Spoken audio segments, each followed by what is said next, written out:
laws of life. Are they 7? Yes, there's 7 laws. 7 laws of life. Can you tell us some of those laws? Okay. Thank you, Father. So essentially, these are things that everybody else is doing. So they're not new. We're just putting them into a quote unquote a package. Basically, the 7 laws of life, or the laws of life, simply state that the quality of your life is dependent on 1, the quality of the words you speak, you hear, or you read. 2, the quality of your thoughts. The quality of your beliefs. Number 3, the quality of your thoughts and emotions. Number 4, the quality of what you put in your mouth, the food you eat. Number 5, the quality of care you give your body, which includes sleep, exercise, and the other things we mentioned. Number 6, the quality of your relationships, and I think that has been downplayed a lot.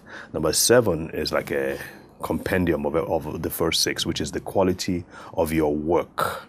And work could include your schooling, if you're a student. It could include your hobbies, your vacation. What occupies you during the time when most people are out and about working?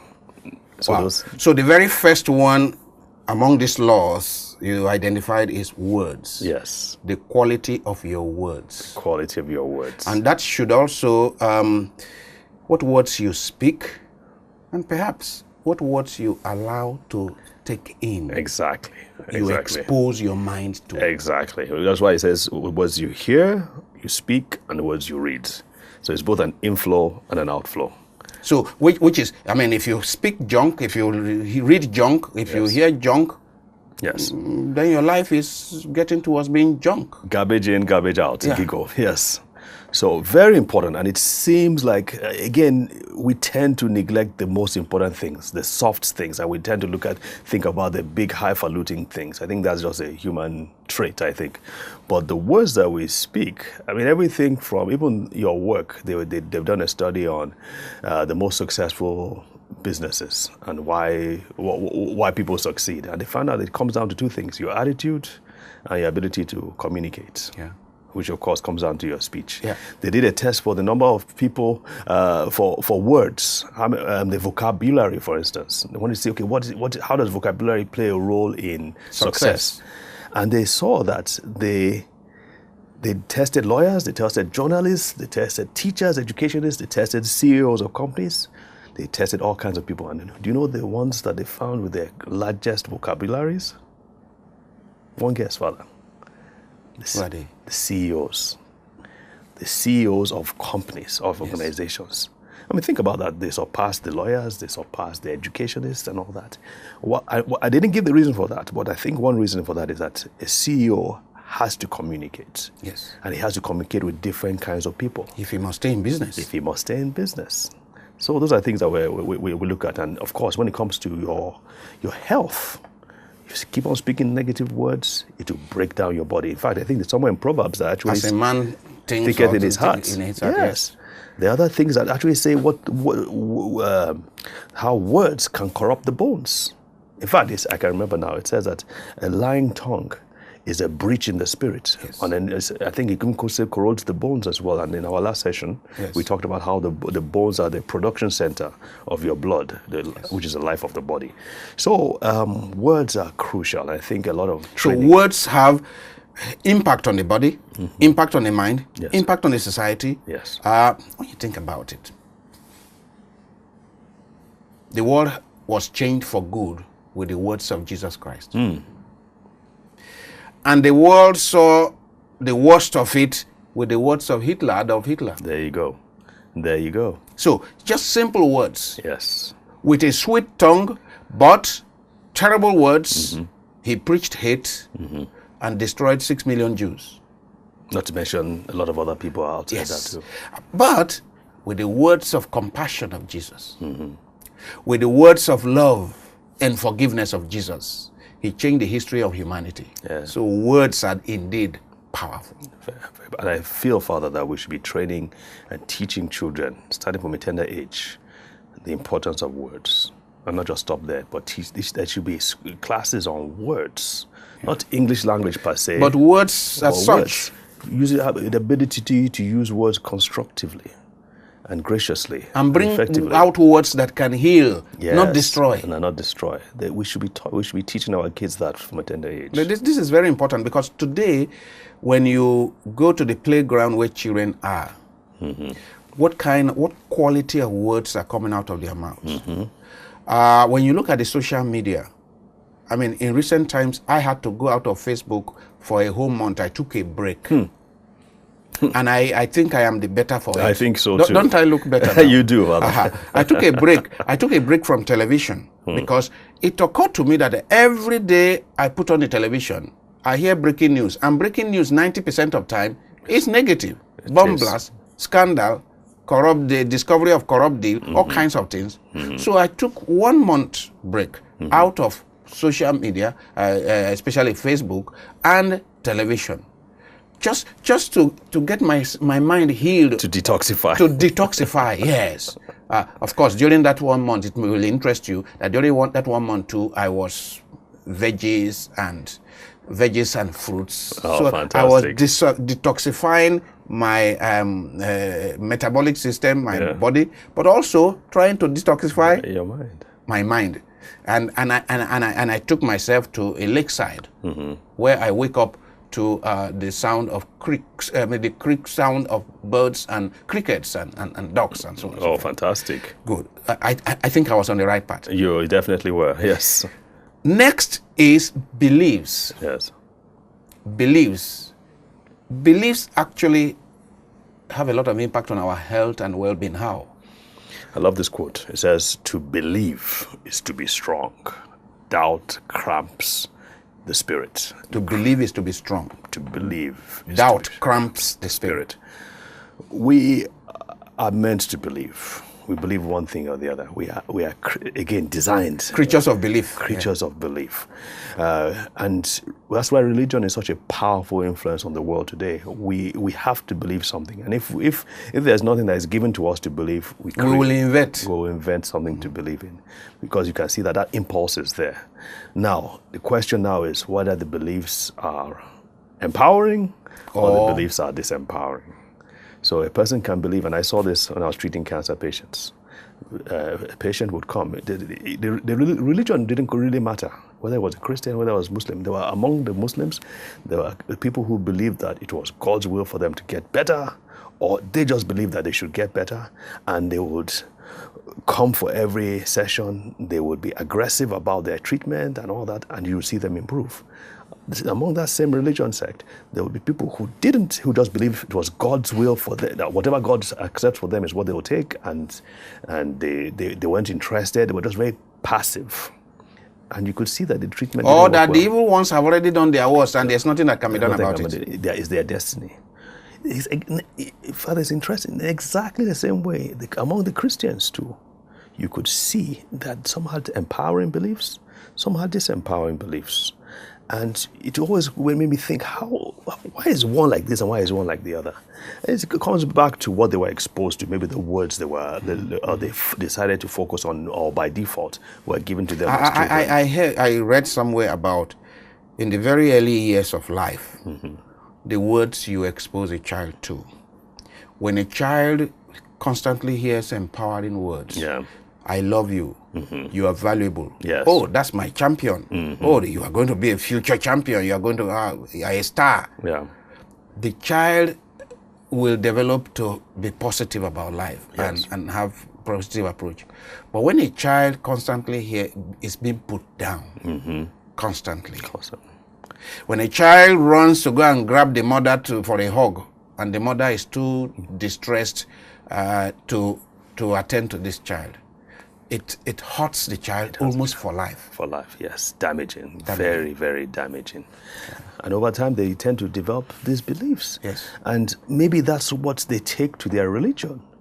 And so because of the programming, I want to use that word, because of that programming, they tend to draw to themselves or believe or focus on the areas that their programming directs them to. So they tend to believe you the were wrong at things. one of our psychotrauma healing sessions, and where I did bring a diagram to the classroom, and I said, you are what you believe. And you become what you believe. Because if you believe that the evil ones have done their worst, what we see here is only a shadow. Last night, the witches have already come and taken the person. What you have here is only the shadow. All the effort you are supposed to make to get emergency help, you won't make the efforts because you already believe that they have taken the person. It has been determined, it has been predestined, it has been fixed. If you believe that God is a rapacious, vindictive God, yes, and you committed this offense some time ago, right, and this accident you had, oh, God has caught up with you at last. Yes. If that is what you believe, you won't make the efforts that are necessary to stay alive. Exactly. So, indeed, you are right. You are what you believe, or you become what you believe. Because everything that happens to us, we process through the prism of our beliefs. Mm-hmm. Everything that happens to us. Yes. So clearly, the quality of our beliefs will definitely affect our healthcare. Next is thoughts. Mm-hmm. And I think it's related to the beliefs. Yes. Thoughts. Then emotions. Mm-hmm. Emotions.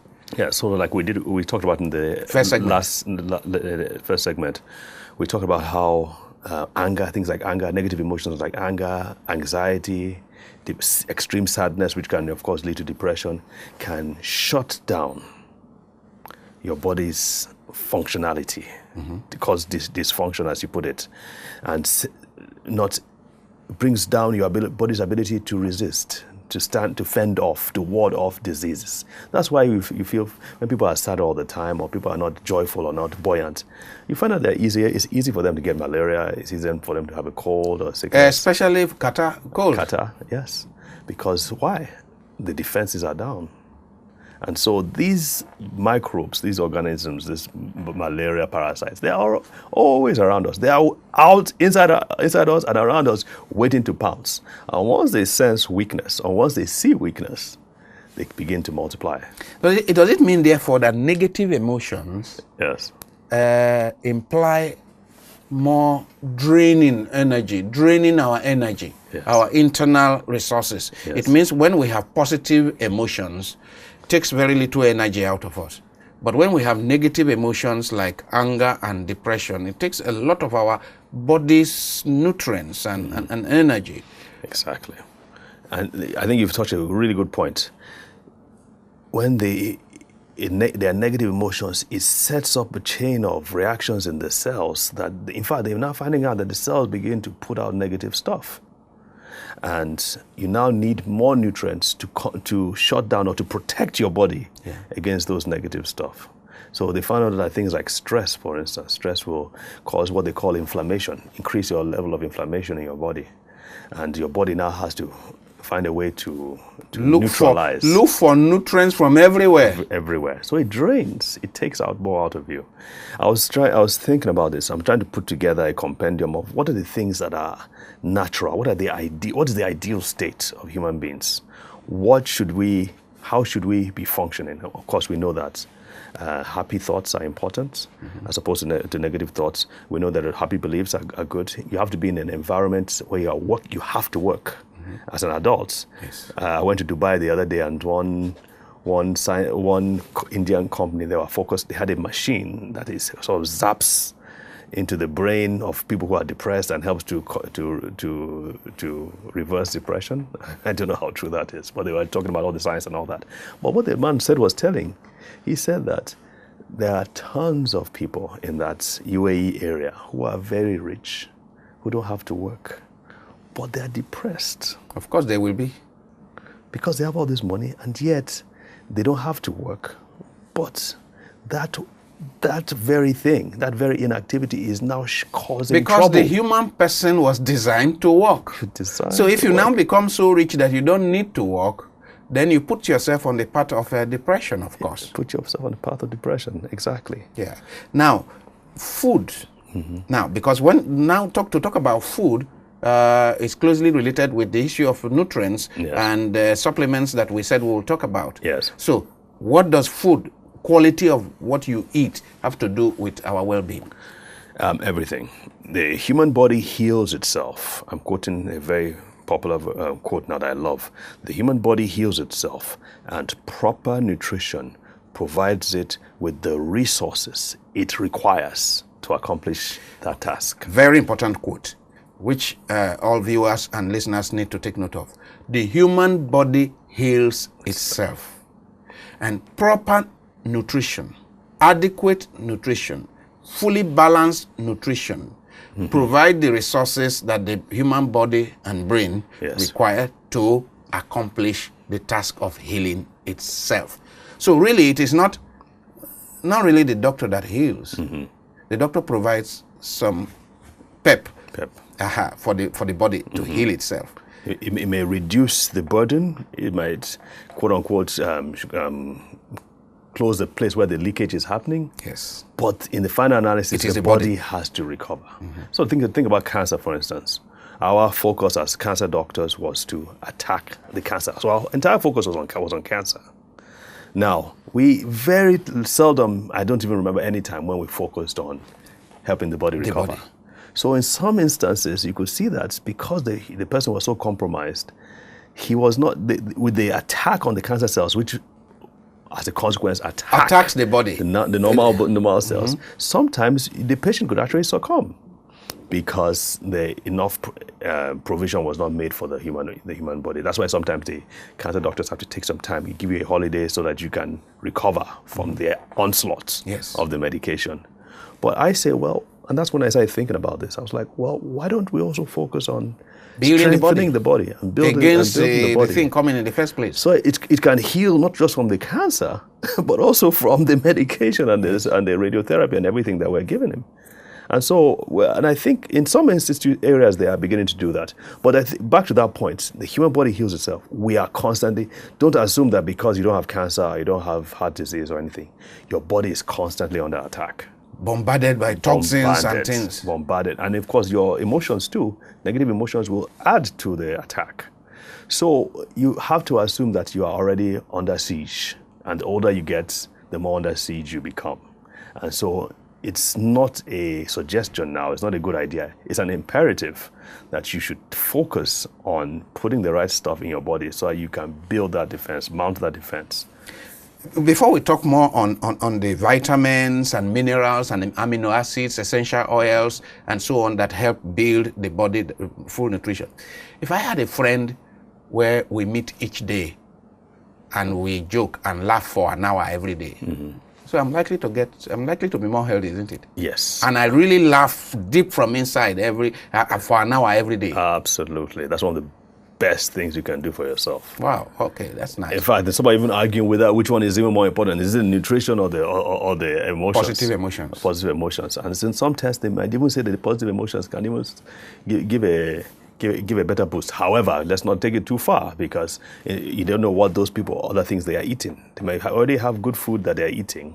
That's okay. Good food with positive emotions. That's a good combination. So maybe we begin looking for friends that we can laugh every day. And eat some good food. Some good food. Okay, so tell us in the remaining part of this segment, tell us more about, give us some details of what these are. I went to a place recently, and a lady who is an expert in essential oils brought one tiny little bottle that she says is very expensive of frankincense. And he says that when she's tired or a little distressed, whatever, she just takes that frankincense essential oil and sniffs it, and it just relaxes her body. Wow. I wonder what's she made me understand the importance of essential oils, not to talk of fatty acids like omega-3 and so on. So I just wanted you to give some more information on these, and then finally how your Brain and Body Foundation works here. And we have only 3-4 minutes for this. Okay, fantastic. Thank you. So I like to focus on what the body is made up of. So nutrients, in my opinion, occupy 3 functions: structure, then the function, general function and metabolic regulation, balance and all that, and 3, protection. So structure, function, and protection. That's what nutrients should be doing for the body. And that applies to the brain, to the nervous system, the digestive system, and all that. There are about 7 different nutrients that we feel are important and that are important for every cell. Of course, you've mentioned them. proteins, amino acids. We mentioned the fatty acids, certain carbohydrates, a long list of those, the vitamins, minerals. Then there are phytochemicals, which are primarily for protection, and then there are phytohormones. So there are 7, and of course you have to add things like water to the whole mix, because water is, of course, probably the most essential one. When we think about can we list them again? The first ones, you say they are proteins. Proteins, amino acids, which are mostly from the structure. They are fatty acids, some carbohydrates. Then you've got vitamins and minerals. And then you've got the phytochemicals, and the phytohormones. We are familiar with the first 4 or 5. Yes. What are phytochemicals and phytohormones? Many good. of us are not aware of them. Very good, and I suspect that phytochemicals are what in some of those essential oils like frankincense. These are chemicals that many of them are antioxidants. Many of them have to do basically with protection of the cells, of the tissues. So a lot of these things, I'm trying to think of some, we talk about things in tomatoes, for instance, yes. Things in carrots, beta carotene, for instance. Beta carotene in carrots. In carrots. Some of these are cofactors and factors that add plants with all these colors. Some of the things that make for all these colorful plants and give them pepper, cauliflower, red pepper, green pepper. It's the phytochemicals that, for the most part, are responsible for those colors. But they don't just provide color. A lot of what they do is provide for healthy bodies. In fact, they say the parrots, among the longest living birds are the parrots, the flamingos, and all those. They are looking at what they eat, and the color. What gives them those colors is actually providing a dual role, which is also a protective role. Now, so phytochemicals. My sister wrote a book on foods and that make for health. Yes. And she did emphasize the variety of colors, actually with all the pictures of the various foods, the colors, and that each color of fruit or vegetable is essential for the body. Fantastic. So each class of fruits, green, purple, blue, like blueberries, yes, are some of the richest fruits. Yes, exactly. The white, the yellow, the orange, and that it is not good enough to just be eating banana, because that's one color. That's one color, yes. But we should be eating fruits of different colors. So it's the phytochemicals that, again, it's not just protection, they also help in regulation. They're cofactors in different enzymatic reactions throughout the body. Finally, as we close, your phone number, your website, so that people can be able to reach you in order to find this what supplements, because all of us are not educated about these supplements. What supplements are needed for what kind of condition, to repair what kind of condition. So your phone number. Sure, 0810 200 7700. 0810 200 7700. And your website is? Brain and Body Foundation. www.brainandbodyfoundation.org. If they don't get me, of course, you can send a text, and I believe from the website too, you can send an email from the website. Okay. And then your present office is located in Abuja, where? Yes, in Zone 4, Abacha Estate, next to Sheraton Hotel, number 39. Great. Please get in touch with him and get healed. But first of all, just laugh a lot. Dance a lot, right? Yes. I didn't mention dance. We didn't laugh a lot, yes. Dance a lot, and eat all colors of fruits and vegetables, and then stay healthy. Thank you very much, Doctor, for coming to educate us on this. Thank you, Father. God bless you. It's been a joy. Thank you very much. Thank you. Yeah.